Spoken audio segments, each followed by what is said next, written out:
aqui, eu quero fazer um convite. Quem é que vai fazer a nossa oração hoje? É o diácono Johnny.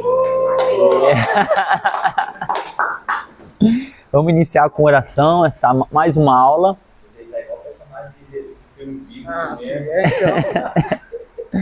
Esse aluno aqui é o piadista. Ele é aquele do fundão. Veio pra frente, mas não melhorou em nada. Pastor, ou pode iniciar? Não, pode iniciar, irmão. Vamos lá, feche seus olhos. Amém. Pai, louvado seja o teu santo e poderoso nome, Senhor. Amém, Jesus. Te louvamos e te agradecemos por até que ter nos sustentado. Glória a Deus. Estamos aqui para te adorar e aprender mais sobre a sua palavra, Pai. Sim, Senhor Então, que hoje o Jesus. Senhor venha falar conosco através do presbítero, Amém, Senhor Jesus. possamos aprender e, além de tudo que possamos aprender, possamos colocar em prática em nossa vida.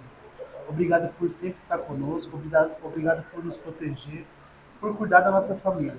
Que Amém. o Senhor nos abençoe, nos guie e esteja conosco, papai, com o seu Espírito Santo. Amém, Em nome do Deus. seu Filho amado Jesus Cristo, amém. Amém.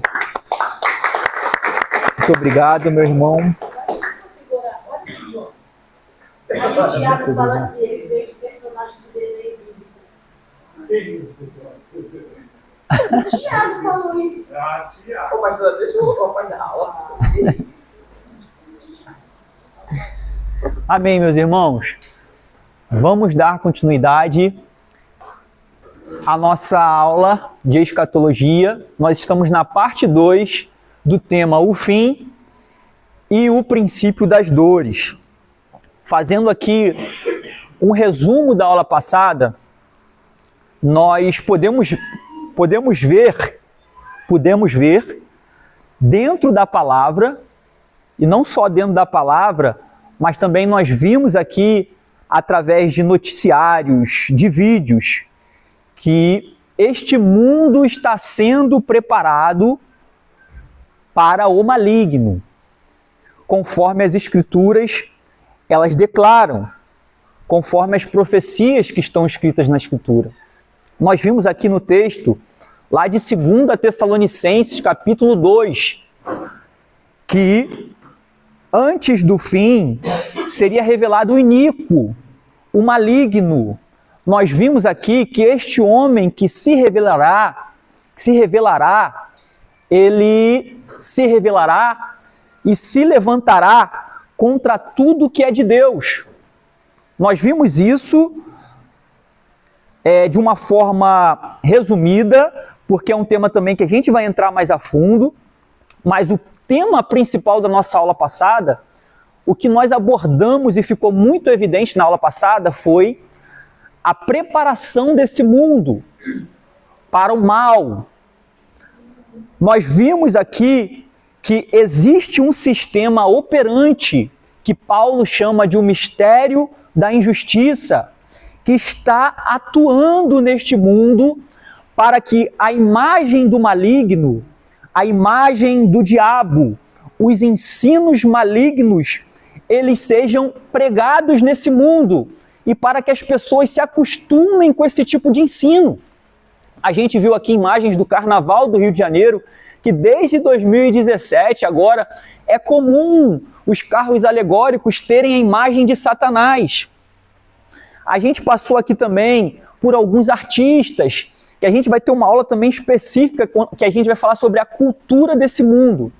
É uma aula que a gente vai falar sobre as sociedades secretas, onde eles detêm o poder e o entretenimento geral desse mundo. E eles atuam através da cultura, através dos filmes, através das músicas, através das novelas, através das redes sociais. Então, qual foi o tema central da aula passada? Esse mundo está sendo preparado para o maligno. E nós podemos ver isso com muita clareza, irmãos. Nós podemos ver isso com muita clareza. Nas canções deste mundo, agora ficou comum também, nós vamos falar disso mais à frente, ficou comum, irmãos, artistas famosos aqui do Brasil, não vou falar nem lá de fora, vou falar artistas famosos do Brasil, irmãos, eles estão fazendo música para Satanás, falando abertamente sobre Satanás. A gente vai trazer isso aqui em aulas futuras. Então, o que ficou claro? Que esta palavra está se cumprindo. Não foi isso que nós vimos na aula passada? A profecia, ela falava do tempo do fim do mundo, do fim deste tempo. E na mesma profecia, Paulo nos revela que antes do fim, esse mundo estaria sendo preparado para receber este homem maligno, que é o anticristo, que a Bíblia também fala sobre ele, que será um homem poderoso que se levantará e terá um poder sobre diversas nações e vai se levantar contra tudo o que é de Deus. Então, irmãos, esse foi o resumo da aula passada. O mundo que nós vivemos está sendo preparado para este maligno.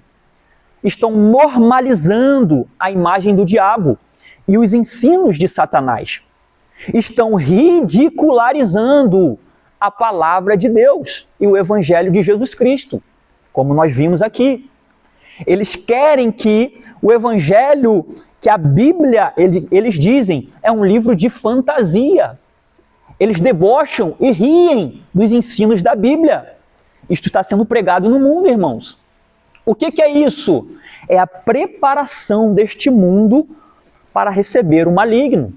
As gerações que estão nascendo, as gerações que estão vindo, estão se acostumando com essa maldade.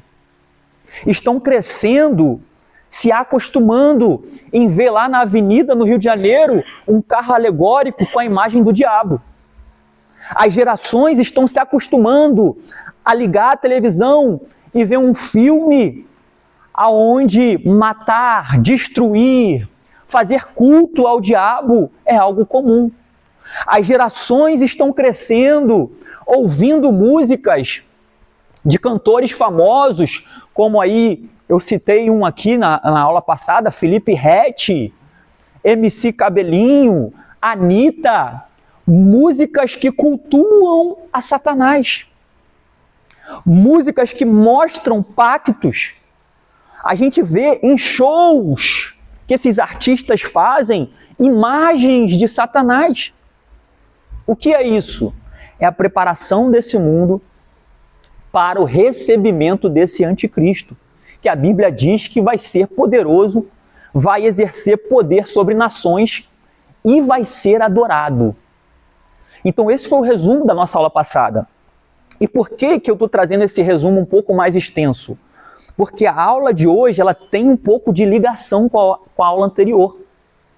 Porque nós vamos hoje estudar sobre Mateus capítulo 24, onde Jesus Cristo fala a respeito do fim desse tempo.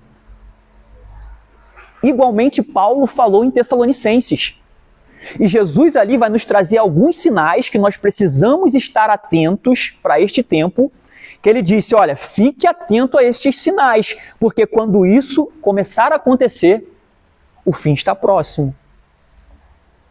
Então vamos dar início à nossa aula de hoje? O princípio das dores. Vamos seguir. O princípio das dores. Eu botei ali parte 1, mas é parte 2. Como temos visto em aulas anteriores, os apóstolos da igreja, obedecendo às ordens de Jesus, iniciaram a pregação do evangelho no ano 33 depois de Cristo, século I. O conteúdo principal da mensagem dos apóstolos era, preste atenção nisso aqui, irmãos, essa aqui é a base do evangelho. Esse era o conteúdo da mensagem dos apóstolos, que está aqui na Bíblia Sagrada. Jesus Cristo ressuscitou dentre os mortos. Ele esteve conosco em carne, após a sua crucificação pública, e a ele pertence todo poder, glória e honra. Eu não vou abrir os textos para a gente ganhar tempo, mas depois você pode conferir isso aqui lá em Atos 2,32 e Atos 2,24, que é a pregação de Pedro, o discurso de Pedro. A salvação dos homens só pode ser por meio de Jesus Cristo, que é Deus que se encarnou e habitou entre nós. Não há e nem haverá outro como Ele. Atos 4, capítulo 12. Você também pode ver isso lá nesse livro. Lá no livro de Atos, capítulo 4, versículo 12. Número 3. A morte de Cristo foi por causa dos nossos pecados. Devemos nos arrepender e viver segundo a vontade de Deus. Atos 2:38. Eu estou falando aqui do princípio, da base da pregação dos apóstolos. 4.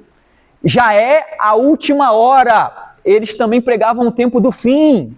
A última hora aqui, eles fazem uma alusão a esse tempo final da terra, ao fim dos tempos. Já é a última hora, pois aquele que vimos subir aos céus entre as nuvens, após 40 dias a sua ressurreição, voltará para buscar os justos e julgar a terra. Nós podemos ver aqui em 1 João capítulo 2, 18 e Atos capítulo 1, versículo 11. Por que eu estou trazendo isso aqui, irmãos? Isso aqui precisa estar nos nossos corações. Essa aqui é a base do Evangelho, a pregação dos apóstolos. Irmãos, nós precisamos ter isso aqui muito bem fundamentado em nossos corações, para que nós não sejamos enganados. Aqui, nessa mensagem aqui, já é a última hora, pois aquele que vimos subir aos céus entre as nuvens, após 40 dias a sua ressurreição, voltará para buscar os justos e julgar a terra. Esse último tópico aqui, ele está relacionado ao nosso tema. A mensagem dos apóstolos a respeito do fim dos tempos, da última hora da terra, do fim deste mundo. Isso aqui fazia parte da mensagem que eles pregavam. E você vai entender por que eu estou trazendo isso aqui. Essa é a base do Evangelho de Jesus Cristo, irmãos. É por isso também, quero fazer aqui, abrir umas aspas, é por isso também que hoje a diferença da igreja protestante, a igreja evangélica protestante, que somos nós, por exemplo, da igreja católica e de outras denominações, como a seita Testemunho de Jeová e outros tipos de seitas. Porque essa base do evangelho aqui, irmãos, é o que está escrito na Bíblia. Só que você quer ver uma coisa? Esse número 2 aqui, a salvação dos homens só pode ser por meio de Jesus Cristo, que é Deus, que se encarnou e habitou entre nós. Não há e nem haverá outro como ele. Esse é um princípio, irmãos, do cristianismo. Por exemplo, a Igreja Católica já coloca Maria como também salvadora dos homens. Está vendo as divergências? Isso é uma divergência fundamental do que os apóstolos ensinavam. Por que você está falando isso, irmão? Porque a gente vai ver hoje quantas pessoas estão caindo no engano que Jesus Cristo disse em Mateus capítulo 24, que a gente vai ler aqui. Quantas pessoas, irmãos? Vamos seguir. Mateus capítulo 24 é a base da nossa aula hoje. É a base principal da nossa aula hoje. Eu coloquei ali apenas até o versículo 8, mas nós vamos ler esse capítulo até o 23.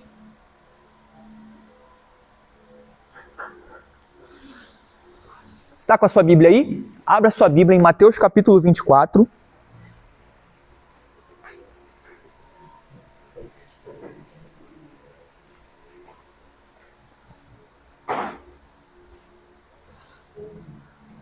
Todo mundo achou Mateus 24?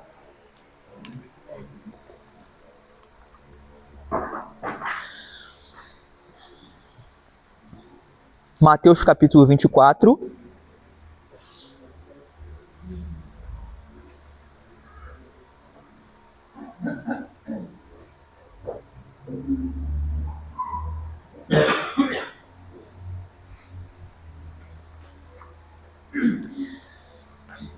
Todo mundo achou? Vamos lá. Vamos fazer essa leitura aqui.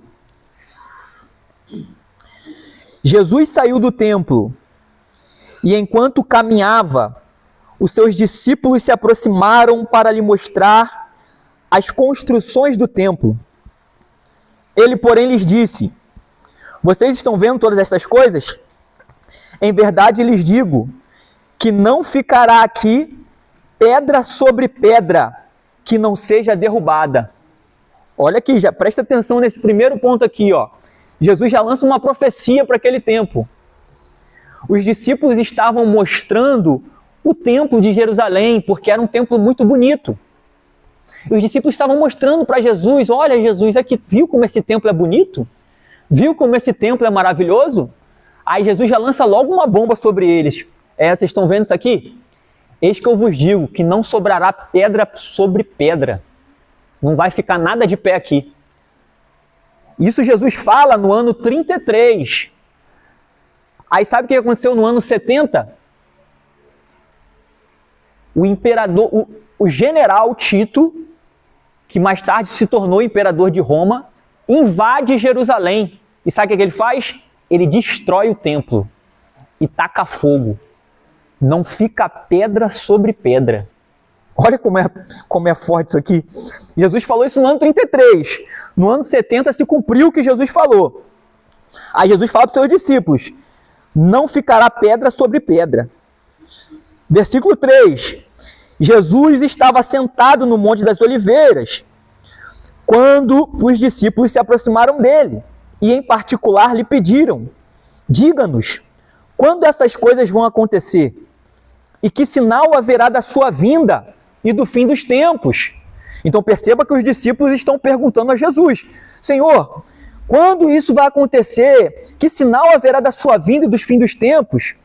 E Jesus respondeu: tenham cuidado para que ninguém os engane, porque muitos virão em meu nome dizendo: eu sou o Cristo, preste atenção nisso, e enganarão a muitos.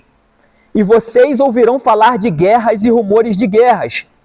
Fiquem atentos e não se assustem, porque é necessário que isso aconteça, mas ainda não é o fim. Porque nação se levantará contra nação, e reino contra reino. Haverá fomes e terremotos em vários lugares. Porém, todas essas coisas são o princípio das dores. Vocês serão entregues para serem maltratados, e eles os matarão. Vocês serão odiados por todas as nações por causa do meu nome. Nesse tempo, muitos hão de se escandalizar, trair e odiar uns aos outros. Muitos falsos profetas se levantarão e enganarão a muitos. E por se multiplicar a maldade, o amor se esfriará de quase todos. Aquele, porém, que ficar firme até o fim, esse será salvo. E será pregado este evangelho do reino por todo o mundo, para testemunho a todas as nações. Então virá o fim. Somente até aqui, irmãos. Eu falei que até o 23, mas vamos somente até aqui. Primeira coisa que eu gostaria de pontuar aqui com os irmãos. Esse texto de Mateus capítulo 24 é o próprio Jesus Cristo falando a respeito desse tempo, do fim. Como nós vimos aqui, os discípulos interrogam Jesus Cristo e ele começa a falar sobre coisas que aconteceriam nesse tempo, antes de chegar esse tempo do fim. E aí, olha só, eu quero primeiro aqui fazer uma análise desse texto com os irmãos. Aqui no capítulo 3, a gente vê que os discípulos perguntam sobre os sinais. Nós já falamos sobre isso aqui nas aulas anteriores. Lembra? Que nós precisamos estar atentos aos sinais, pois são os sinais que vão confirmar a profecia e vão nos revelar o que está acontecendo, se é chegado o tempo do fim ou não, são os sinais. E os discípulos perguntam justamente sobre esses sinais. Aí Jesus, isso aqui é maravilhoso na palavra de Deus, porque Jesus, ele usa a mesma palavra que Paulo. Ou melhor dizendo, Paulo, ele utiliza a mesma palavra que Jesus aqui no capítulo 24. Que ninguém vos engane. Irmão, isso aqui, eu quero que você grave isso no seu coração. Nós precisamos gravar isso no nosso coração. Nós estamos vivendo um tempo de engano, irmão. Lembra que eu falei aqui que a missão desse mundo é ridicularizar o Evangelho de Jesus Cristo. É dizer que não tem nada disso acontecendo, isso é viagem. Quem é que eu tenho ouvido tanto isso? A Bíblia é um livro de fantasia. Eu tenho ouvido tanto isso, irmão. De mundanos, pessoas ignorantes. Mas qual é a prova? Como a gente sabe que esse livro aqui não é um livro de fantasias? Como a gente sabe? Será que é somente pela fé? Nós estamos aqui tendo um estudo de profecias. Como a gente sabe que esse livro aqui é a verdade? Alguém arrisca dizer? Como a gente sabe, missionária, que isso aqui é a verdade? Eu, irmãos, eu falo todo o coração, eu estou disposto a morrer por isso aqui. A minha vida eu baseei nisso aqui desde que eu conheci Jesus Cristo. E eu estou disposto a morrer porque eu creio que essa é a verdade. Mas como a gente sabe que essa é a verdade? Da onde vem essa certeza, minha irmã? É só fé. Será que é só fé? E aí, Mateus? O que você acha? O que você acha, Johnny? Será que é só fé? Por que esse livro? Por que a gente dá tanto crédito a isso aqui, irmão? É pela fé, é pela experiência pessoal que nós vivemos com Cristo. Mas será que é só isso? Tem mais alguma coisa que a gente possa dizer, chegar e dizer assim, não, isso aqui é verdade, porque isso, isso e isso? Eu acho que até dentro da ciência mesmo. Quando a ciência ela traz um estudo assim da Bíblia, eu já vi, eu não lembro o número exato, mas se não me engano, a Bíblia tem cerca de 65 mil conexões entre os livros. Os livros foram escritos por diversas pessoas, diferentes pessoas em épocas diferentes, lugares diferentes, e o livro tem mais de 65 mil conexões. Então, cara, é impossível não ser algo divino, entendeu? É impossível.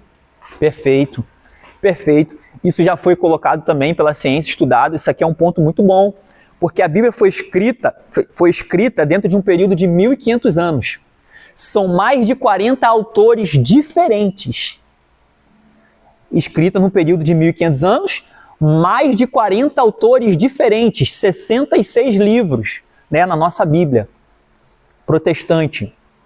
E ela tem mais de 65 mil conexões. O que significa? Como se esses 40 autores que viveram em época diferente tivessem um conversado com o outro. Só que eles viveram em períodos diferentes. Como uma coisa que ele disse aqui bate exatamente com aquilo que falaram há 1.400 anos atrás. Isso é um ponto muito bonito da Bíblia Sagrada. Mas tem mais. E aí, Johnny? O que faz esse livro aqui ser tão... que você pode dizer assim, não, isso aqui é verdade. Eu acredito que ele é muito atual. Muito atual. Você vive hoje, ele está nele. Ele é muito atual. Vai se passar 1000 anos para frente, mas eu creio que não. Mas ele vai continuar sendo atual para aquela época. Assim como foi atual naquela época do passado. Perfeito. E ele molda todo o nosso caráter do início que a gente nasce até que a gente morre. Molda tudo a nossa vida. O ensino prático dele. Mesmo que você não seja cristão, ele molda tudo. Mesmo a pessoa que não tem fé, ele molda. Ele está ensinando. Perfeito, maravilhoso. Ou seja, o que você falou é o seguinte, que o ensino prático, se eu pegar isso aqui e obedecer e trazer para a minha vida os ensinamentos deste livro, isso vai me trazer um benefício, isso vai me trazer coisas boas, perfeito? Não é mais ou menos isso que quis dizer? Isso, ele vai moldar a minha vida, vai moldar o meu caráter, vai me trazer para um caminho bom. Perfeito, também. Mais alguém cita dizer por que esse livro aqui é verdade? Por que, Bia? Eu acho que a Bíblia diz que, vamos dizer assim, que quanto mais você lê, é mais tipo, ela acaba falando aquilo que está acontecendo no mundo. Quanto mais você lê, ela vai falando e não muda isso. Entendi. Perfeito, também. Também, pela verdade contida nela, por aquilo que ela traz E quando a gente vê na prática, aquilo é exatamente daquele jeito, certo? Só que tem também, irmãos, outros atributos aqui desse livro que são maravilhosos. Você quer ver uma coisa? A própria história, irmãos. A própria história. Os discípulos, os apóstolos que escreveram o Novo Testamento foram inspirados pelo Espírito Santo, como a gente crê, para escrever o Novo Testamento. Eles morreram, irmão, de maneiras terríveis, afirmando que tudo que eles viram e viveram com Cristo era verdade. Afirmando que Cristo ressuscitou. Aqui. Afirmando que Cristo ressuscitou. Afirmando que a salvação só poderia ser por meio de Jesus Cristo. Afirmando que Ele morreu pelos nossos pecados. E afirmando que o fim dos tempos já chegou. Irmão, uma coisa é alguém, irmãos, uma frase que eu ouvi maravilhosa de um teólogo cristão. Ele disse o seguinte: olha, ninguém morre por uma mentira. Ninguém morre por uma mentira.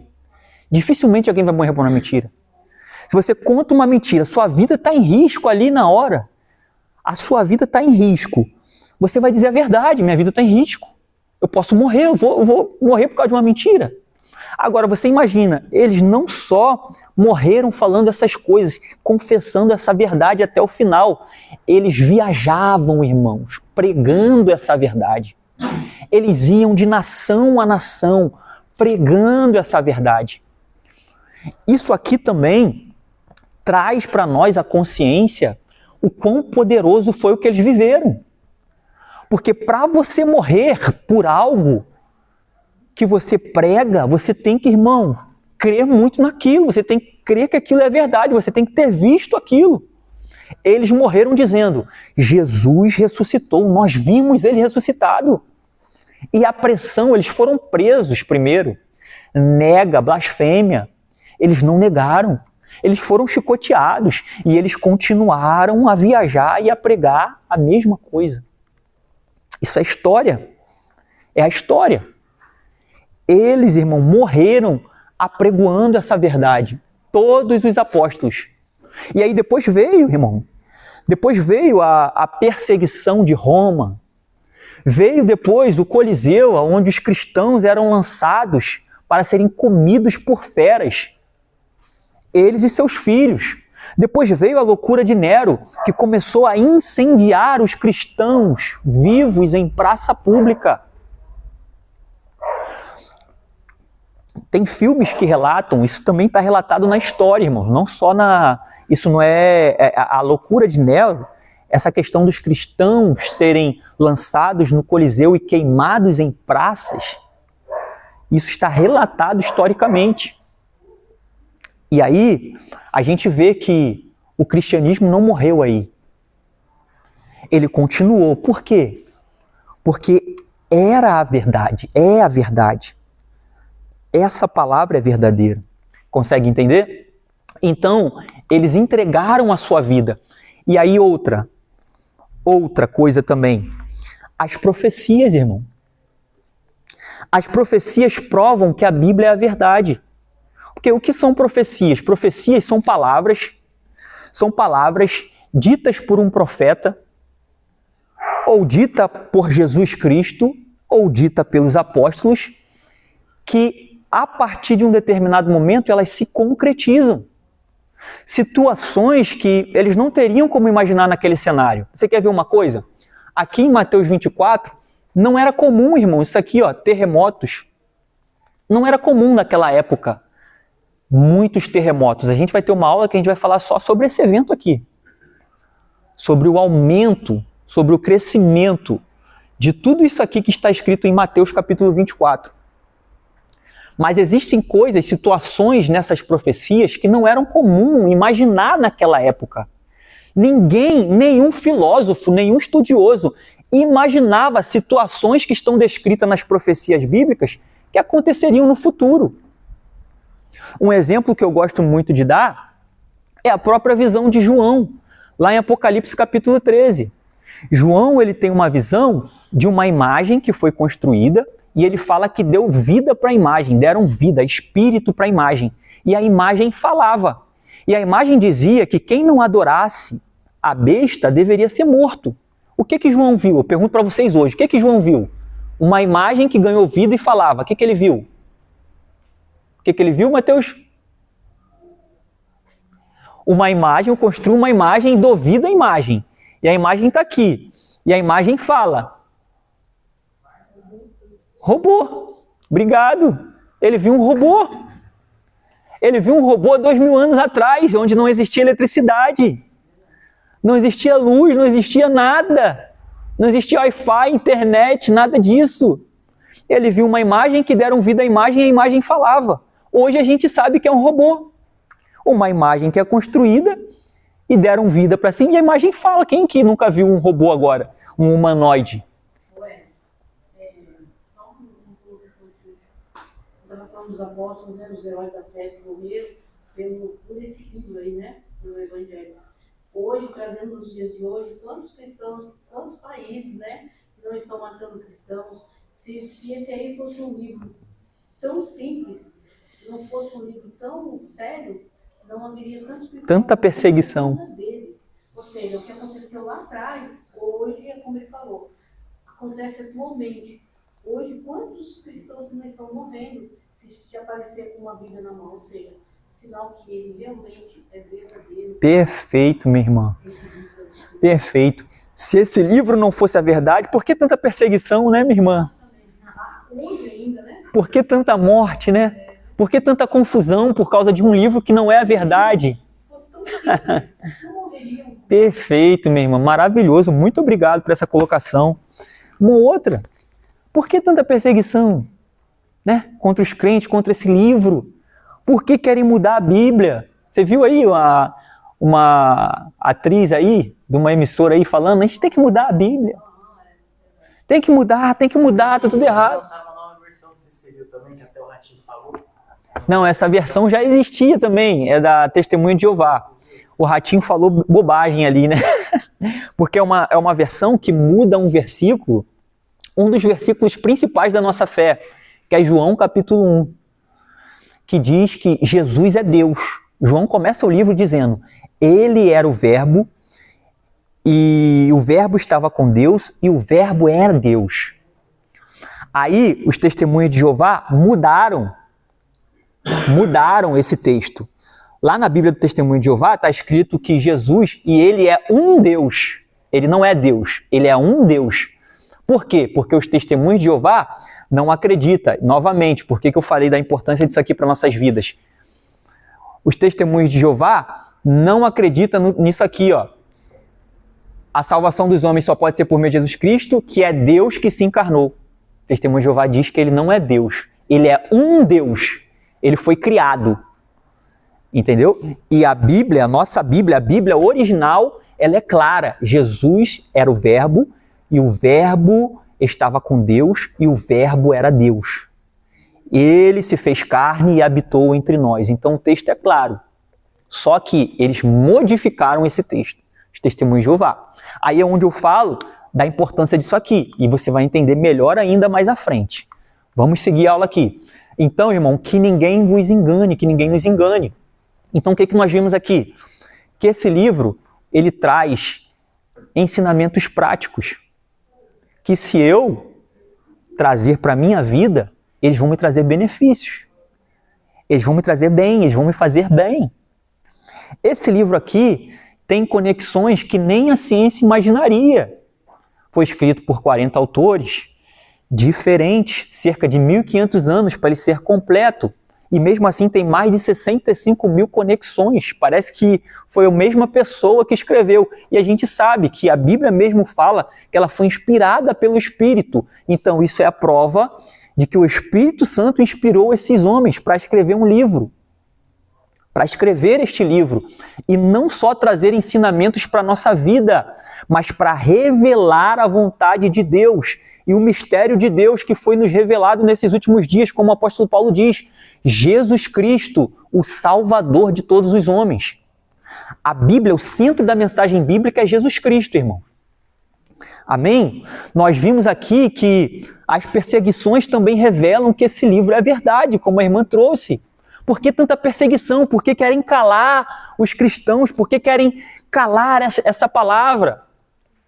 E nós vimos também aqui que a história nos revela, através dos profetas e dos discípulos que morreram, pregando esta mensagem, e nos dá crédito para crer que aqueles homens viveram tudo aquilo que eles disseram nesse livro.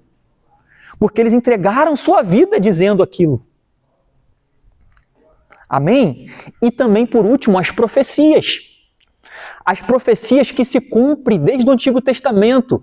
Profecias que já se cumpriram e profecias que nós estamos vendo, que estão se cumprindo. Que era esse o ponto que eu queria chegar. Mateus capítulo 24 está se cumprindo. É a respeito do fim dos tempos, irmãos, e isso está se cumprindo. E é isso que a gente vai ver aqui. Vamos lá. Chegaram-se a ele seus discípulos, que ninguém vos engane. Que ninguém vos engane. Irmãos, se a gente não buscar conhecer a Bíblia, esse texto aqui lá no final, depois a gente vai ler, ele diz que aquele que vai se manifestar, se os dias não fossem abreviados, até os escolhidos seriam enganados. Até os escolhidos. Porque esse governo que se levantará, a Bíblia também nos revela que se levantará com poder, e nós lemos na última aula, sinais e prodígios de mentira. Eles vão enganar, eles vão ter poder de enganar mesmo. A gente não sabe muito bem como vai ser, mas provavelmente vai ser uma liderança que vai se levantar com poder de cura, não sei, de engano. A Bíblia diz que são sinais de mentira. Eles vão inventar estas coisas. Aí o Mateus falou, qual é o nome daquele projeto? Das imagens que você falou comigo na última aula. Dos drones? Dos drones. As imagens que estão sendo feitas. Hoje em dia tem uma tecnologia, tem alguns projetos de satélites, né, que trazem ilustrações de imagens. Entende? Que traz ilustrações de imagens. Eu não sei se de repente vai aparecer alguém dizendo que vai fazer cair fogo do céu e o fogo que está caindo é só ilustração de satélite, irmão. Você não sabe. A Bíblia fala que eles vão operar com sinais e prodígios de mentira. De engano. Não vai ser como Cristo, que o paralítico estava ali, levanta e levanta. Vai ser de mentira, vai ser de engano. Eles vão ter esse poder, eles vão ter essa capacidade. Entende? Então, irmãos, aqui, ó, que ninguém vos engane. Porque muitos virão em meu nome, dizendo, eu sou o Cristo, e enganarão a muitos. Antes da gente entrar nisso aqui, ó, enganarão a muitos. Aí o capítulo 8, ele vai chegar e vai dizer, mas todas estas coisas são o princípio das dores. Nós lemos já o capítulo 24. Eu quero, antes de entrar ali no capítulo 6, no capítulo 5, eu quero pegar esse texto aqui, ó, o versículo 8. Mas todas estas coisas são o princípio das dores. O que é esse princípio das dores? É isso aqui que eu quero falar com os irmãos. O que é esse princípio das dores? Vamos ler aqui comigo aqui. A palavra do original grego, koiné, correspondente à palavra dores, é odinon. No grego, esta é a palavra usada para descrever dores de parto, sugerindo sofrimentos que aumentam em intensidade. O texto grego enfatiza que os sinais mencionados, fome, guerra, não são um fim em si mesmo, mas o início de um processo crescente de aflição, assim como a mulher grávida que quanto mais próxima do momento de dar à luz, mais sofrimento e contrações ela sente. Aqui, quem aqui lembra que eu disse que a Bíblia ela foi escrita no original em grego? Quem lembra disso aqui? Lembra? Todo mundo lembra?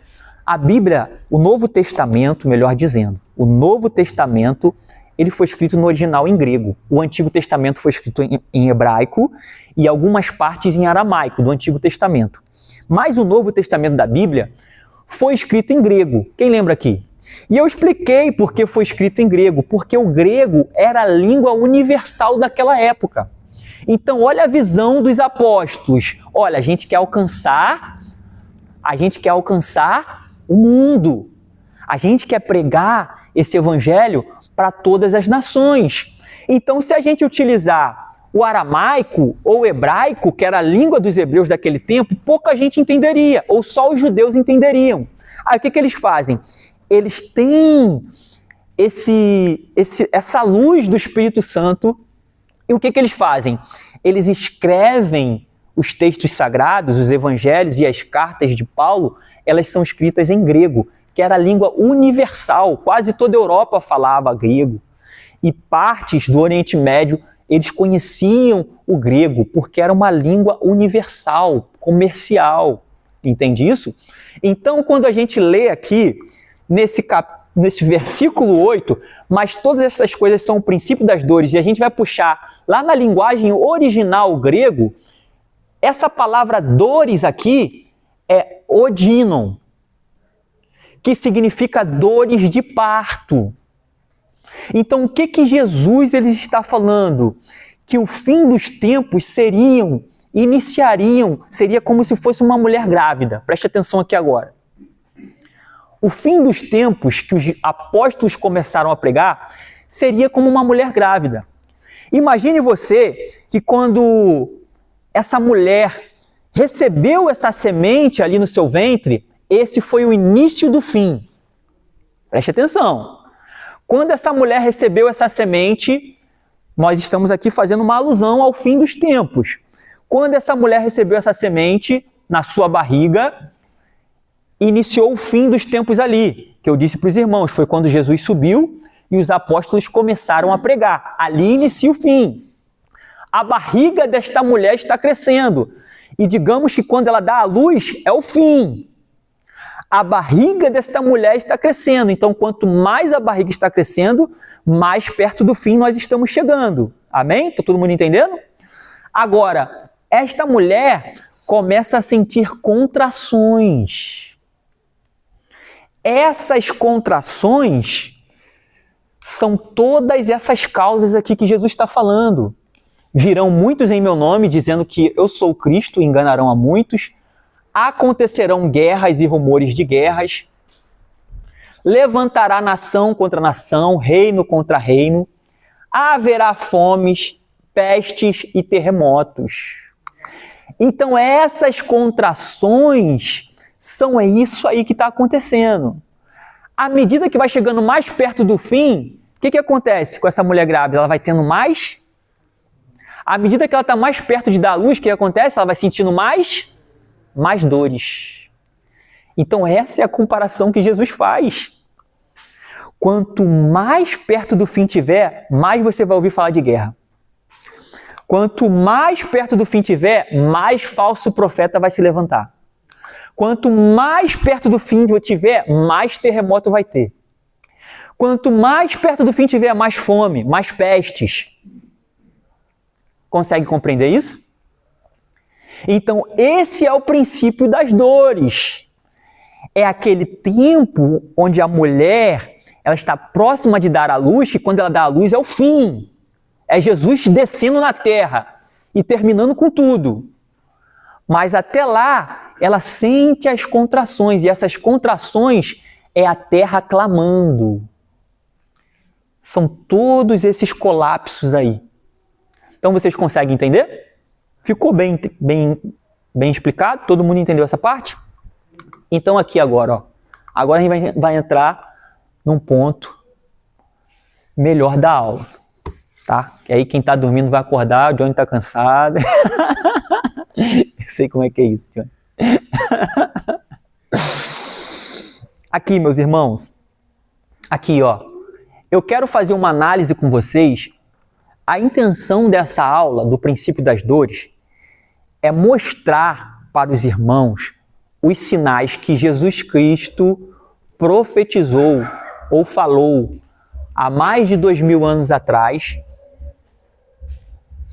e vocês olharem para os dias atuais e verem que isso está se cumprindo. Essa é a causa dessa aula.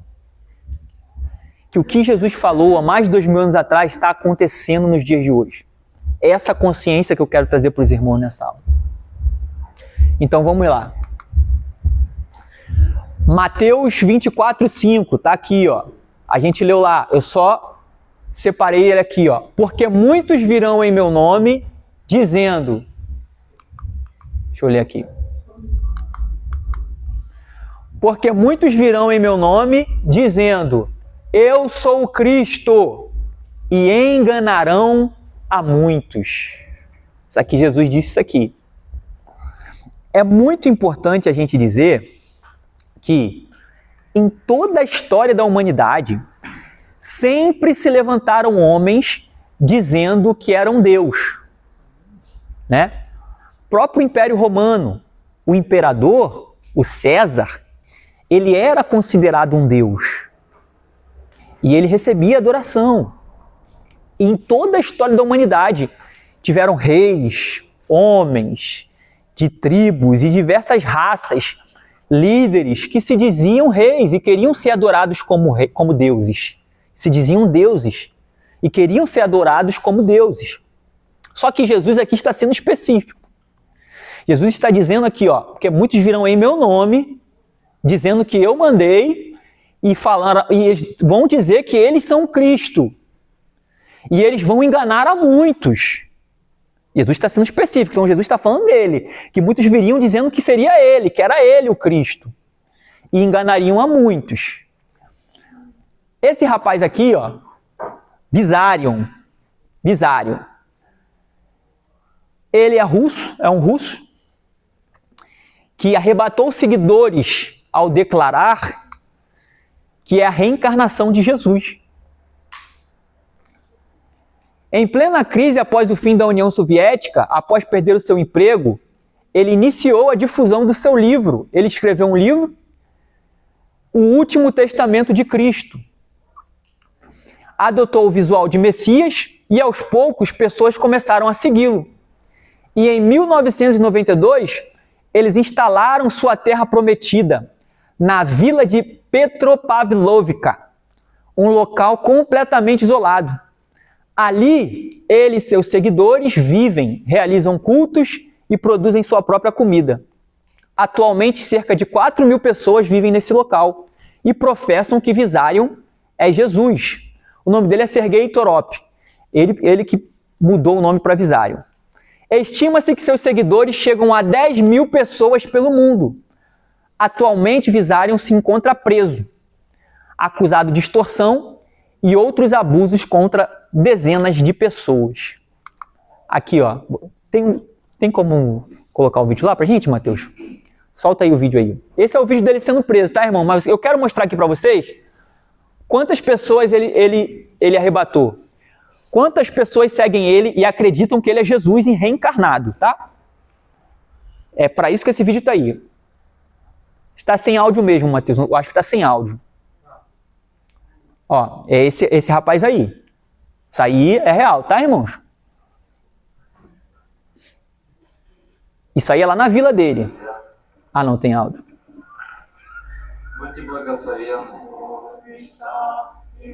Ele recebe adoração, tá? Louvores.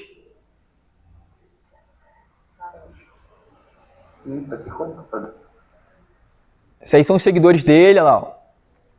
Olha lá, o culto que eles fazem, ó. Tem até oferta, ó. Aí ele sendo preso. Aquela ali é uma imagem antiga.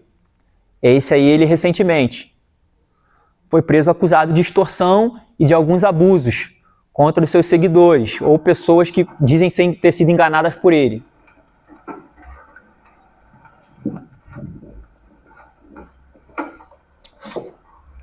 Somente até aí, ô Mateus. Vai ter mais vídeo. Isso aí, ó. Tá? Então a gente viu um caso.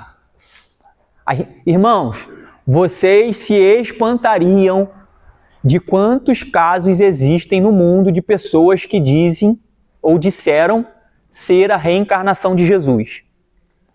Aquilo ali que Jesus disse, ó, porque muitos virão em meu nome dizendo, eu sou Cristo, e enganarão a muitos. E está enganando, irmãos. Está enganando a muitos. Michel, eu não sei falar inglês, então eu vou falar aqui o inglês aportuguesado, tá? Michel Travesser previu o fim do mundo para 31 de outubro de 2007. Sua jornada começa quando convenceu alguns adventistas do sétimo dia a seguirem ele numa vida sem pecados. E no ano 2000 disse ter ouvido a voz de Deus dizer que ele era o Messias. Há relatos que ele mantinha relações sexuais com suas discípulas. Ele dizia que era guiado por uma voz e realizava rituais de cura, onde as mulheres eram despidas e tocadas por ele. Foi condenado a 10 anos de prisão por despir e tocar em uma jovem de 16 anos. E outros abusos, e por causa de outros abusos. Atualmente vive isolado e há relatos que ainda lidera um pequeno grupo de seguidores que não o abandonaram. Essas pessoas são as que não conhecem, que não lê a Bíblia, que não conhecem. Tá entendendo, irmão? Tá entendendo porque eu falei lá no início, lá? Você tá entendendo lá porque eu falei do princípio, as bases do Evangelho de Jesus Cristo? Lembra disso aqui, ó? Que eu falei para vocês no início? Lembra disso aqui que eu falei, ó? Isso aqui é a base da nossa fé, irmãos. É o que querem roubar de nós, entende? Isso também, irmãos, traz aqui, a gente está trazendo aqui, eu estou trazendo aqui a profecia que Jesus disse que aconteceria. Mas isso aqui é tudo, irmãos. São pessoas hoje abusivas. Pastores, bispos, quantos que não se aproveitam das pessoas? Por quê? Porque as pessoas não conhecem. Por falta de conhecimento, meu povo perece. Porque não querem conhecer a Deus, Romanos capítulo 1. Porque não quiseram conhecer a Deus, Deus os entregou para que eles fizessem coisas que não convêm. Deus deixou, porque eles não querem conhecer. Aí essas pessoas sofrem, irmão, na mão desses lobos. Irmão, vocês vão se espantar, tem coisa terrível ainda aqui. Olha só, aí o ponto que eu quero chegar, que vocês vão entender, que a gente falou na aula passada, que o mundo está sendo preparado para o anticristo. Preste atenção, o mundo está sendo preparado para o anticristo. Aí às vezes eu vejo algumas perguntas, e eu também já fiz esse tipo de pergunta. Como é que esse cara que a Bíblia diz que ele vai dominar, ele vai ter poder político, ele vai ser um cara, a princípio, vai ser um cara muito amado pelas pessoas, ele vai ter um forte poder político mundial, e a Bíblia diz que ele vai ser adorado. Aí, pra gente que conhece a palavra, parece a gente fica assim, como alguém vai adorar outro ser humano, né? A gente às vezes fica assim, pensando, como é que vai ser isso? A Bíblia fala que esse cara vai ser adorado. Como vai ser isso? E eu vejo pessoas também que não conhecem a Bíblia tendo essa dúvida. Isso é conversa fiada. Como vai se levantar um cara que vai ter poder sobre várias nações e as pessoas vão adorar ele? Adorar, fazer culto para ele? Fica essa questão, né? A gente vai ver aqui, irmão. A gente vai ver. Como é que isso já está acontecendo? Esse aqui é brasileiro. Esse aqui, irmãos, é o seguinte, olha só. Tem muita gente que pensa que isso é um personagem. Sabia? Tem gente que ri quando vê ele, dá gargalhada, porque pensa que ele é um personagem. Fala assim, esse cara é maluco, beleza, é um personagem. Não, irmão, não é personagem não. Ele de fato diz ser a reencarnação de Jesus. Ele acredita nisso. Ele tem discípulos que vivem lá na chácara dele em Brasília, e ele senta nesse trono aí, ó. Não sei se os irmãos conseguem ler, mas aqui está escrito, ó, Rei dos Reis. E aí colocou um olho da maçonaria aqui bem no meio. Porque tem gente que financia ele, tá? Ele não trabalha, não, ele só vive disso aqui. E ele faz eventos pelo mundo inteiro, tá? E tem pessoas que financiam ele. Álvaro Tais obedece a uma voz que escuta desde os 5 anos. Aos 13, a pedido dela, saiu da casa dos pais adotivos em Santa Catarina e foi morar na rua. Viveu de bicos como astrólogo e garçom. Aos 31, após fazer um jejum de 4 dias, disse ter ouvido uma voz que disse que ele era Jesus e deveriam mudar o nome para Henri Cristo. Ele também conseguiu mudar o nome dele. O documento dele não é mais Álvaro Tais. O documento dele agora é Henri Cristo. O documento original dele, tá? Ele lutou na justiça por anos e conseguiu mudar. Isso aqui é uma blasfêmia, porque sabe o que significa essa inscrição Henri? Henri é a inscrição que foi colocada pelo Pôncio Pilatos em cima da cruz de Jesus, que significa Jesus Nazareno, Rei dos Judeus. É isso que significa. Então ele adotou esse nome para ele, e ele acredita que ele é a reencarnação de Jesus de verdade. Então quando você vê esse homem, isso aqui não é brincadeira não, irmãos, é cumprimento de profecia. Ele não é como se fala, isso não é um papel que ele está fazendo, ele não é um artista. Ele de fato crê que ele é a reencarnação de Jesus e prega isso, tá? E dá conselhos, tá, irmão? Dá conselhos na internet, tem a igreja dele, a seita dele, ele tem 15 discípulos que servem ele lá dentro. Mudaram o nome para Henri Cristo. A voz disse que sua missão era pregar o amor, ajudar as pessoas a pensar por si mesma, sem ser escrava de uma religião. Olha que bonito. Com a fama, viajou dentro e fora do Brasil, ganhou adeptos e financiadores. Até hoje tem agenda cheia e vive em uma chácara confortável em Brasília, onde está a sede da sua seita, a Suprema Ordem Universal da Santíssima Trindade. Ele tem 15 discípulos, esse número aqui muda toda hora. Às vezes ele tem 13, 15, 16, que administram o lugar e gravam músicas de louvor a ele. Irmãos. Solta um vídeo pra gente aí, Mateus. Isso é um vídeo explicativo dele e o outro... Eu disse que tinha cessado. Eu disse que voltaria. Está escrito bem na Bíblia. Inclusive na última ceia eu disse: "Oh, cachorro, cala a boca." Na última ceia, tá vendo? Quando eu ia fazer, o homem me respondia a pergunta, eu obedeci. Esse aí era um debate que era feito antigamente, ele ficou famoso lá nos anos 1990, e ele foi muito para debate com padres, né? Aí, nesses debates, ele dizia abertamente que ele disse lá na última ceia, foi ele que falou lá na Bíblia, foi ele que falou que voltaria, e ele voltou para trazer a salvação. Ele vivia falando, e os padres ficavam lá debatendo com ele na televisão, assim ele ganhou fama. Mas nem Jesus disse que ele é Cristo. Como assim? Simplesmente chega um dizendo sei? Minha irmã. Solta esse outro aqui, Matheus, vê se você consegue. Pra gente. Esse aqui é só um vídeo explicativo. Henri Cristo, o brasileiro que afirma ser a reencarnação de Jesus, Álvaro Tais, mais conhecido como Henri Cristo, nasceu no estado de Santa Catarina e começou a atrair atenção nos anos 70 com sua aparência semelhante às representações tradicionais de Jesus. Ele veste túnicas brancas e uma coroa de espinhos e percorre o mundo compartilhando suas mensagens. Henri afirma ser a reencarnação de Cristo e que seu propósito é restaurar a verdadeira essência dos ensinamentos cristãos. Ele fundou em Brasília a Suprema Ordem Universal da Santíssima Trindade, um centro espiritual onde ele vive com seus seguidores. Apesar de atrair seguidores dedicados, Henri Cristo também enfrenta críticas e ceticismo. Suas alegações e seu estilo de vida incomum geram debates e reações variadas. Para alguns, ele é um visionário, para outros, uma figura controversa que desafia as tradições estabelecidas. É isso aí, irmão. Cumprimento da palavra. Cumprimento da palavra. Agora quero mostrar para vocês aqui, esse aqui é o pior de todos, irmão. Até beber uma água aqui, peraí. A gente pensa, né? Como é que isso vai acontecer, meu Deus? Como é que esse homem vai se revelar e vai arrebatar multidões e vai ter esse poder e vai enganar muitos? Meus irmãos, olha a história desse homem aqui, ó.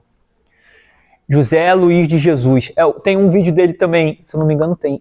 Tem um vídeo que eu quero mostrar ali, Matheus. É o último também. José Luiz de Jesus Miranda. Está acabando já, irmãos. Esse homem chegou a possuir 710 centros de culto em 25 países, inclusive aqui no Brasil. José Luiz era chamado de Papai e Jesus Homem. por seus seguidores. Fundou a igreja crescendo em graça. Disse ser Jesus Cristo e criou um império poderoso. Em 1973, esse homem disse ter recebido a visita de espíritos que avisaram que Deus entraria no seu corpo, assim como aconteceu com Jesus há 2000 anos atrás. Uma voz mandou ele sair de Porto Rico e ir para Miami, onde iniciaria seu ministério. Miranda ainda afirmou, em determinado momento, que era o anticristo, que veio para desfazer a apostasia e o sofrimento da igreja. Ele tatuou em seu antebraço o símbolo 666. Esse símbolo aqui está lá em Apocalipse, né, que diz que é um número da besta que virá. Momento em que o número 666 virou sua marca e seus fiéis tatuavam esta marca em seus corpos. A mensagem de que não existiu pecado e de que todos os homens eram salvos arrebatou multidões e ficou marcada pelo símbolo SSS, salvo sempre salvo, que era tatuado nos corpos de seus seguidores também. Seus seguidores se separaram após sua morte em 2013, mas alguns formaram vários grupos próprios. Sua própria esposa, após sua morte, fundou uma nova seita, alegando ser a reencarnação de Miguel. Até a esposa dele, depois que ele morreu, fundou uma seita e falou que ela era a reencarnação do arcanjo Miguel. E depois, posteriormente, ela disse que era a reencarnação de Jesus. Solta esse vídeo pra gente aí, ô Mateus. Uma seita polêmica. Seu líder acredita ser a reencarnação de Jesus Cristo. Vídeo antigo, irmão. Já convenceu milhares de seguidores em todo o mundo. Uma seita que ataca duramente doutrinas e outras religiões. Esse é o homem aí, ó.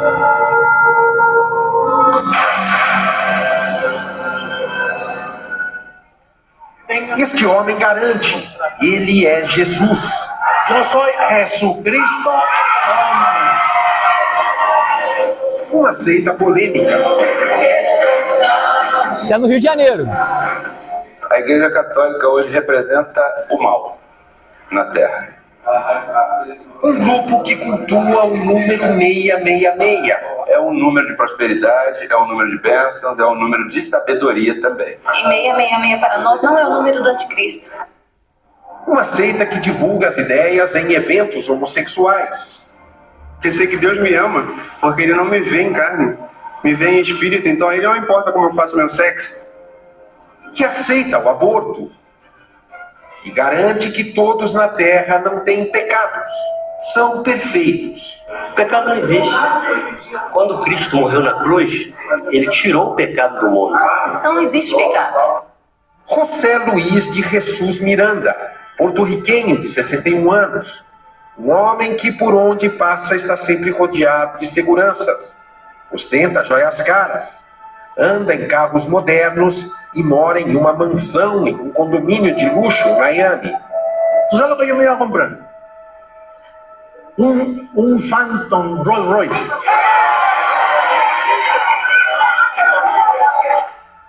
Em suas aparições é chamado de pai pelos seguidores. Miranda é o líder da seita Crescendo em Graça, com sede em Miami. Um homem que se intitula Jesus Cristo Homem, que seria a reencarnação de Jesus de Nazaré. I'm Jesus Christ man. In front of you. O que vai acontecer com ele é que ele vai ser glorificado. O corpo dele vai ser transformado à semelhança do corpo que aconteceu com Jesus de Nazaré. A seita foi fundada em 1980. Segundo Miranda, uma aparição do próprio Jesus teria sido um sinal. A denominação de seita não incomoda o líder. E já estamos enlaçados em vivo por Telegram. Emissora de TV, um canal de satélite próprio, rádio, transmissões pela internet. Desta maneira, a mensagem da seita tem sido divulgada no mundo, em 24 países e com aproximadamente 2 milhões de seguidores. O Brasil faz parte deste complexo, com 10 mil devotos. A sede fica no Rio de Janeiro. A Bíblia fala que haveria um povo na Terra que não veria a morte. E esse povo é o povo crescendo em graça. Algumas posturas da Crescendo em Graça têm chamado a atenção da imprensa pelo mundo. O pastor Miranda, neste vídeo, mostra tatuagens de 3 letras S no braço direito e do número 666 no esquerdo, referências ao diabo, de acordo com a tradição cristã e o livro do Apocalipse. A atitude do líder motivou vários seguidores a lotar este estúdio de tatuagem. Todos quiseram marcar o corpo com os sinais considerados malditos por muitas religiões. Eu fui e fiz tatuagem, eles fizeram, isso começou no mundo inteiro. Um faz fazer tatuagem e é uma coisa tremenda, porque um faz desenhado, um faz colorido, outro faz aqui, a mulher faz pequenininho. Entre tantas polêmicas que envolvem a seita Ministério Crescendo em Graça, a que chama mais a atenção é o ataque a outras religiões. E o principal alvo dos pastores é a Igreja Católica. Todo sistema religioso é o anticristo. Rasgar a imagem do Papa é apenas uma entre tantas provocações. Romper al mentiroso, porque el Vaticano ya cayó. As campanhas contra os católicos têm acontecido nas ruas do Brasil e do mundo. Na Colômbia, por exemplo, enquanto os católicos celebravam a Semana Santa, na mesma praça, os seguidores de Jesus Cristo Homem contestavam o evento. A polícia precisou intervir. O império construído pelo pastor Miranda vem do dízimo arrecadado e de doações milionárias. As pessoas que creem nessa palavra semeiam voluntariamente, não é nada obrigatório nem mandatório. Eu sou Jesus Cristo.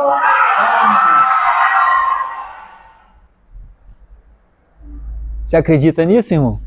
Você está vendo, você não acredita, né? Acende a luz aí, Mateus. Você está vendo, irmão?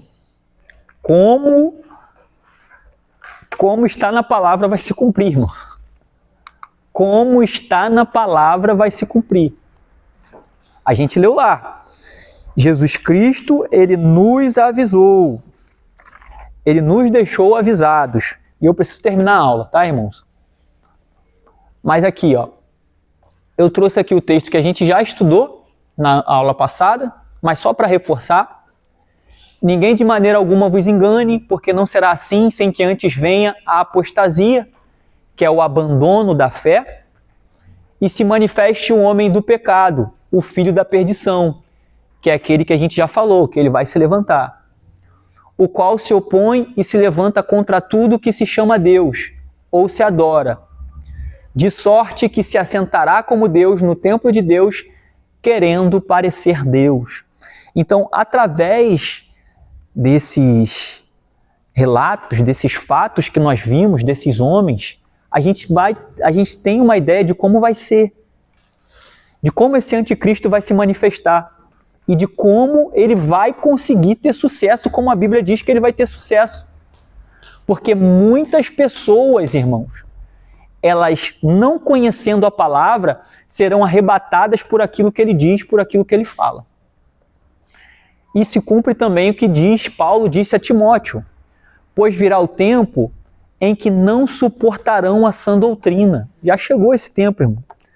Que não suportarão a sã doutrina, que não suportarão o ensino da palavra. Não suportarão ouvir que você tem que ser obediente a pai e mãe. Não suportarão ouvir que família de verdade é homem e mulher. Não suportarão ouvir que o homossexualismo diante de Deus é pecado. Não suportarão ser corrigidos, irmão. Não vão suportar, pois virá tempo em que não suportarão a sã doutrina. Pelo contrário, sentindo coceira nos ouvidos, segundo os seus próprios desejos, juntarão mestres para si mesmos. Eles se recusarão a dar ouvidos à verdade, voltando-se para os mitos, para as histórias. Outra palavra que se cumpre. Entende, irmãos? Então, na aula de hoje, Princípio das Dores, aqui nós vimos esse primeiro acontecimento aqui, ó. Porque muitos virão em meu nome dizendo, eu sou Cristo, e enganarão a muitos. Irmãos, eu trouxe alguns casos. Tem mais de 30. Tem mais de 30. E lembra que eu falei que O tempo do fim, ele é comparado pelo próprio Jesus como as dores de parto, que conforme vai chegando o dia final, esses acontecimentos, eles vão se intensificando, assim como uma mulher prestes a dar à luz, se intensificam suas contrações. Então a gente vai ver um aumento dessas coisas, tá? Na próxima aula eu vou dar continuidade no texto de Mateus capítulo 24. Eu vou pedir para que você venha. Eu vou trazer alguns dados aqui para vocês que, irmãos, é chocante. São dados chocantes. Principalmente dessa questão aqui, ó, terremotos. Eu vou trazer aqui para você estudos, tá? Não ninguém crente. Estudos estatísticos de pessoas que estudam a ciência, que estudam os terremotos, que estudam todo esse contexto aí de aquecimento global, cientistas, doutores, tá bom? A minha meta aqui é comparar os textos bíblicos com que estas pessoas que não são crentes e que muitas das vezes nem conhecem a Bíblia Sagrada, comparar com os estudos que eles têm feito, tá bom? Para que a gente chegue na conclusão de que nós estamos muito perto dos acontecimentos que a Bíblia ela diz e ela profetizou para nós. Amém? Pode falar, minha irmã. Na Bíblia diz que nós vamos ter que definir a marca da besta. Hã? Nós vamos ter que definir a marca da besta. Não entendi. Nós que vamos ter que descobrir, definir a marca da besta. Discernir? É isso. Nós vamos ter que discernir a marca da besta? Não, a gente vai chegar nessa aula. A gente vai chegar nessa aula. Mas assim, a Bíblia fala que a marca da besta, ela seria colocada, né, na mão ou na testa. Né? Se não me engano, é mão direita ou testa.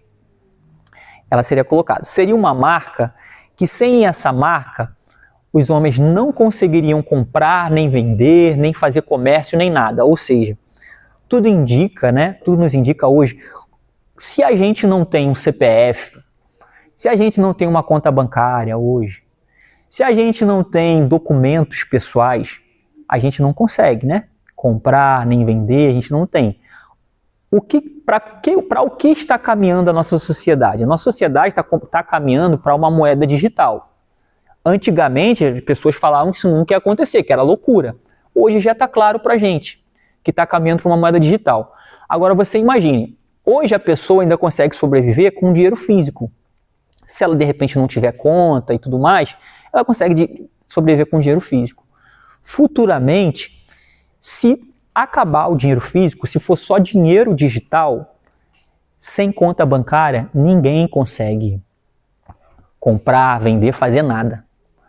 Então, a gente caminha para isso. Tudo indica que nessa marca, estarão todos esses dados dos seres humanos. Né?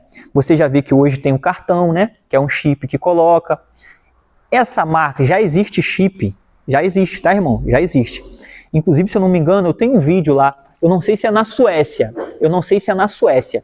mas há um tempo atrás, os suecos estavam colocando chips em suas mãos direitas com dados pessoais. E esses dados até liberavam acessos. Além deles conseguirem colocar lá no caixa eletrônico, e o caixa eletrônico lá fazer todo o processo de verificar os dados dele, eles conseguiam abrir porta. Já existe isso, essa tecnologia já existe. Eles colocavam um chip, e aí para entrar na casa deles, eles só mostravam o chip na mão, a porta abria. No banco também tinha algumas questões que eles conseguiam utilizar o chip para acessar algumas informações. Então essa tecnologia já existe. Tudo nos indica, e eu creio também, que vai ser algo parecido com isso, tá? As tuas informações terão que estar todas ali. Lá em São José, algumas pessoas estavam dizendo que é o celular, porque ela está na mão, e quando você olha aqui, o que vem aqui? Irmãos, eu acho que não. Até que eu estava conversando com os irmãos, que na pandemia, eu consegui, eu tive um vislumbre, vamos dizer assim, de como vai acontecer. Porque lá no Rio de Janeiro, tinha um mercado Guanabara. Aí na época da pandemia, eu cheguei nesse mercado Guanabara e tinha uma fila assim para entrar no mercado. Aí eu falei, meu Deus, o que tá acontecendo aqui? Que fila é essa para entrar no mercado? Aí eu olhei, tinham duas pessoas, dois funcionários do Guanabara, com aquela maquininha de aferir a temperatura, Tinha duas pessoas assim, aí as duas, cada um estava com uma máquina, aferindo a temperatura das pessoas. Como é que elas aferiam a temperatura? Elas pediam ou a mão, ou elas aferiam na testa. Aí, naquela fila, eu falei, caraca, aí um por um só entrava depois de aferir a temperatura. Porque se estivesse com febre, não poderia entrar no mercado. Aí eu falei, caraca, olha como é que vai ser. Provavelmente essa marca, eu acredito que vai ser assim, irmãos. Vai ser, suas identificações estarão ali. Eles vão criar uma forma de fazer isso com todo mundo, irmão. Suas identificações vão estar ali. Se você deve alguma coisa, se você deve alguma coisa à justiça, seus dados pessoais, sua conta bancária. Se você não tiver essa documentação ali marcada na pele, se não tiver isso, provavelmente você não vai conseguir entrar nos lugares. Eu acredito que vai ser mais ou menos assim. Entende? Só que a gente vai ter essa matéria. Eu creio que a igreja não estará mais aqui nesse momento, entendeu? Mas, irmão, vamos terminar essa aula. Eu já passei muito do tempo. Passei 14 minutos. Tá? Vamos nos levantar, se colocar de pé. Na próxima quarta-feira tem mais. A gente vai falar sobre isso aqui, ó, sobre guerras, rumores de guerras. A gente vai falar um pouquinho da política mundial. Vamos falar sobre esse assunto aqui, guerras, rumores de guerras. E vamos falar sobre aquilo ali também, ó, fomes, pestes e terremotos. Aí a gente, provavelmente, na próxima aula, a gente termina esse assunto, o princípio das dores, e a gente vai seguir. Porque ainda tem muito conteúdo, tá bom? Deixa eu orar pela sua vida. E a gente termina aqui. Curve sua cabeça. Soberano Deus, eterno Pai, meu Senhor e Salvador Jesus, eu te agradeço, Senhor, por esta aula que o Senhor ministrou aos nossos corações, Espírito Santo. Eu creio, Senhor, que tudo isso aqui é propósito seu, Senhor, para abrir os olhos da sua igreja, para despertar o seu povo, Senhor, para a verdade. A verdade que é o Senhor, Jesus, não há outro além de ti, Senhor Jesus. Pai, eu peço que o Senhor venha continuar ministrando no coração dos irmãos, Senhor, que eles possam ir para os seus lares, refletindo, pensando. E, Pai, que o Senhor fale melhor no coração de cada um deles, Pai. Porque eu creio, Senhor, nós servimos a um Deus que é vivo, Pai. Então, o Senhor, Pai, é o nosso guia. O Senhor, Espírito Santo, é quem nos direciona. Então, eu peço que o Senhor venha direcionar a vida de cada irmão aqui, Senhor. Pai, guarda também a vida de cada um deles, Pai. Nos leva em segurança para os nossos lares e abençoa as nossas vidas, em nome de Jesus. Amém e amém. Glória a Deus, meu irmão. Está terminada essa aula.